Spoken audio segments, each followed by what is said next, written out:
मैं देख रहा हूँ जरदारी साहब को और नवाज शरीफ साहब को, में भी शायद इनके सितारे इतने कुछ चमक में नहीं हैं। इनका सिर्फ एक नाम बरकरार रहेगा, चूँकि ये सरबराह घर के बड़े जैसे होते हैं, इसी तरह पार्टी के बड़े। तो 2024 के अंदर कुछ नए चेहरे सामने आएंगे, चंद पुरानों में से छोड़ के मेजॉरिटी 80% आपको कुछ नई नज़र आएगी। चेयरमैन तहरीक इंसाफ का मुस्तकबिल कैसा देखते हैं? क्या दोबारा वज़ीर आज़म बन सकते हैं? खान साहब का जायशा जब हम देखते हैं, जिस वक्त वो पैदा हुए थे, उनके असेंडेंट का लॉर्ड लिब्रा और वीनस जो है उनके अपने जायचे के पहले घर में मौजूद है। ये एक राज योग होता है जिसको हम कहते हैं मलाविया, और जिस शख्स के जायचे में ये योग हो वो अपनी ज़िंदगी के किसी भी उम्र के हिस्से से गुज़र रहा हो, वो वजह शोहरत बन जाता है। उनकी आगे सियासी अगर मैं देखूं तो दिसंबर के बाद जाके और ख़ास तौर पे मई 2024 से वीनस की दशा स्टार्ट हो रही है, यानी वीनस का टाइम शुरू हो रहा है। तो वीनस चूँकि अपना उनका रूलिंग प्लैनेट है तो इनको रिलीफ मिलेगा। दिसंबर के बाद से चीज़ें इनके लिए थोड़ी सॉफ्ट होनी शुरू हो जाएंगी। मई 2024 के बाद इनको ज़्यादा रिलीफ मिलना शुरू हो जाएगा, और जिस कॉज या जिस मिशन के ऊपर हैं, मेरा नहीं ख्याल कि ये इनका जायशा देखते हुए अपने उस मिशन से हटेंगे। क्या चेयरमैन तहरीक इंसाफ का और बुशरा बीबी का रिश्ता बरकरार रहेगा, या खुदा ना खास्ता कोई अलहदगी के भी खदशात हैं? इनका जिस वक्त निकाह हुआ था, इनकी डेट मेरे सामने आई थी, तो मैंने इनका जायशा, और बड़े लोग कहते थे कि ख़राब टाइम में हुआ है, बुशरा बीबी छोड़ के चली जाएंगी, लेकिन मैं तब भी ये कहता था कि ऐसा नहीं होगा, कि मुश्किल वक्त में ये साथ खड़ी रहेंगी, साथ देंगी, साथ निभाएंगी। और अभी ऐसी कोई मुमकिनात में चीज़ें नज़र नहीं आ रही कि वो इनको छोड़ के चली जाएँ या इनकी अलहदगी हो जाए। अगर चेयरमैन तहरीक इंसाफ नाअहल हो जाते हैं तो उनके बाद पार्टी की बागदौड़ कौन संभालता नज़र आता है? और अगर तहरीक इंसाफ के चेयरमैन को कुछ होता है या नाअहल हो जाते हैं तो शाह महमूद कुरैशी साहब को मैं फ्रंट पे देख रहा हूँ। फिर उसके बाद बुशरा बीबी का भी कुछ हद तक इसमें किरदार रहेगा, और पार्टी के वो लोग जो इनके साथ रह गए हैं, अभी कुछ नए नाम भी शायद तहरीक इंसाफ में शामिल हों, तो वो भी फ्रंट लाइन पे आते हुए नज़र आ रहे हैं। अगर खान साहब नाअहल हो जाते हैं, पहली बात तो ये कि जायचे में अगर देखूं तो ऐसी चीज़ नज़र नहीं आ रही है, कि मुझे कहीं ना कहीं डाउट ये होता है उनका जायचा देखते हुए, खान साहब जो हैं वो अपनी मर्ज़ी से शायद अब अंदर हैं, अपनी बहुत मर्ज़ी से अपना टाइम गुजार रहे हैं, ताकि जो बेहतर वक्त उनका आए तो उनको थोड़ा सा रिलीफ मिले, और अभी नज़र नहीं आ रहा कि वो अपनी क़यादत किसी और को सौंपें। शाह महमूद कुरैशी और चौधरी परवेज़ इलाही क्या खान साहब के साथ रहेंगे, या कोई राहें जुदा करने के भी कोई खदशात हैं? शाह महमूद कुरैशी साहब और परवेज़ इलाही साहब अभी फ़िलहाल खान साहब से तो राह जो, जब तक इलेक्शन है तब तक ये अपनी राह जुदा नहीं करेंगे। इलेक्शन के बाद अगर कर लेते हैं, जो भी उसके नताइज हैं, क्योंकि फरवरी के बाद, अप्रैल के बाद कुछ थोड़ा सा इन दोनों के इनफरादी तौर पे जायचे में कुछ चेंजेस आ रहे हैं। ये भी अफवाहें गर्दिश में है कि खान साहब शायद कोई डील करके तो पाकिस्तान छोड़ के चले जाएं। क्या इसके भी कोई इम्कानात नज़र आते हैं? खान साहब ने अगर डील करनी होती उनके जायचे के मुताबिक वो कर लेते, उनको बहुत सारे मौके भी मिले होंगे, और जब वो हुकूमत में थे, इक़्तिदार से अलहदा हो रहे थे, वो उस वक़्त भी बैरून मुल्क जा। देखिए एक चीज़ याद रखें, इनके जायचे में जो मलाविया योग है ना, ये एक ऐसा योग है कि हम तो डूबे हैं सनम, साथ तुम्हें भी ले डूबेंगे।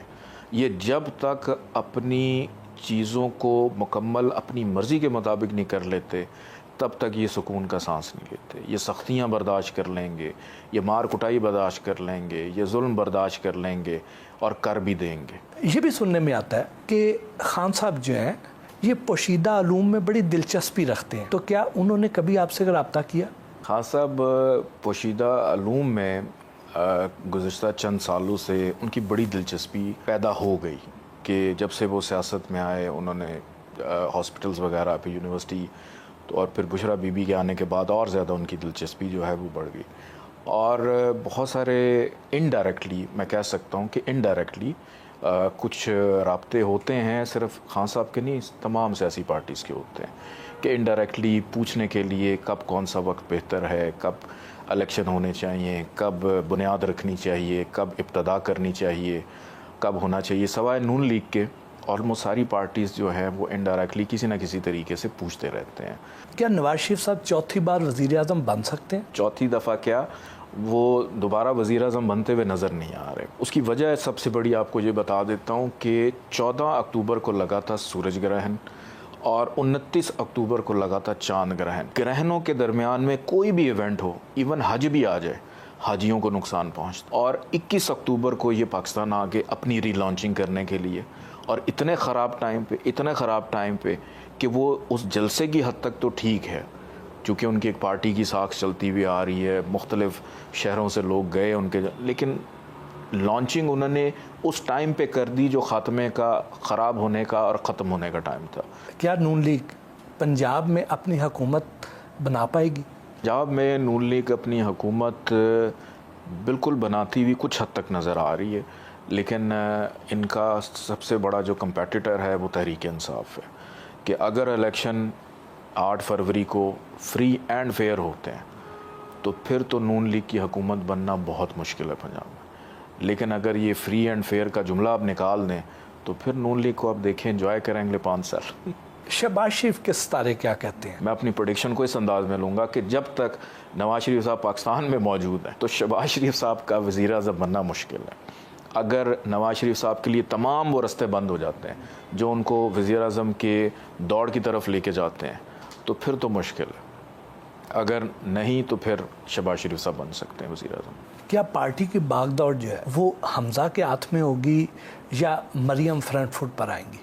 मरियम साहिबा जो हैं उनका दिमाग एक वक्त में दो जगहों पे चल रहा होता है कि जैसे अगर आपसे गुफ्तगू कर रही हैं पीछे कुछ और भी सोच रहे कि उनका ब्रेन बहुत ज़्यादा शार्प है, हमेशा एक्टिव रहता है कि अगर वो सियासत में ना होती या तो बैंकर होती या कुछ चार्टर्ड अकाउंटेंट होती या कम्युनिकेशन के किसी शोबे से मुंसलिक होती, चूँकि अब उनका शोबा ही उनको विरासत में सियासत मिली तो वो इसीलिए उसके अंदर हैं।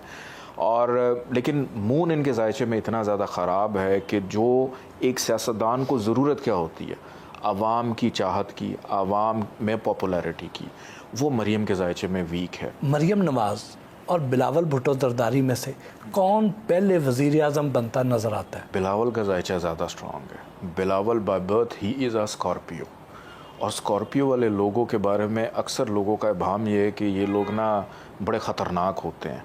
ख़तरनाक नहीं होते, ये लोग तख्लीकी होते हैं, ये लोग क्रिएटिव होते हैं, ये लोग घुन्ने होते हैं और ये अपने काम को खामोशी से अंजाम देना जानते हैं। बिलावल भुट्टो जरदारी और आसिफ अली जरदारी में से पार्टी चेयरमैन के लिए कौन ज़्यादा बेहतर कैंडिडेट है? सबसे बेहतर कैंडिडेट बिलावल है, क्योंकि लोग ये कहते हैं कि आसिफ अली जरदारी साहब जो हैं वो बहुत ज़्यादा शार्प हैं, उनका जहन बहुत अच्छा है, चीज़ों को बड़े अच्छे तरीके से मैनिपुलेट कर लेते हैं, लेकिन बिलावल भी उन्हीं का एक खून है और बिलावल उनसे 2 हाथ 2 कदम आगे है। तो बिलावल जो है वो अपनी पार्टी की क़यादत बेहतर अंदाज में संभाल सकता है। क्या आसफा भुट्टो इस इलेक्शन में सियासी किरदार अदा करती दिखाई देती हैं? उनका जायचा अपने भाई बिलावल से भी ज़्यादा स्ट्रॉन्ग है।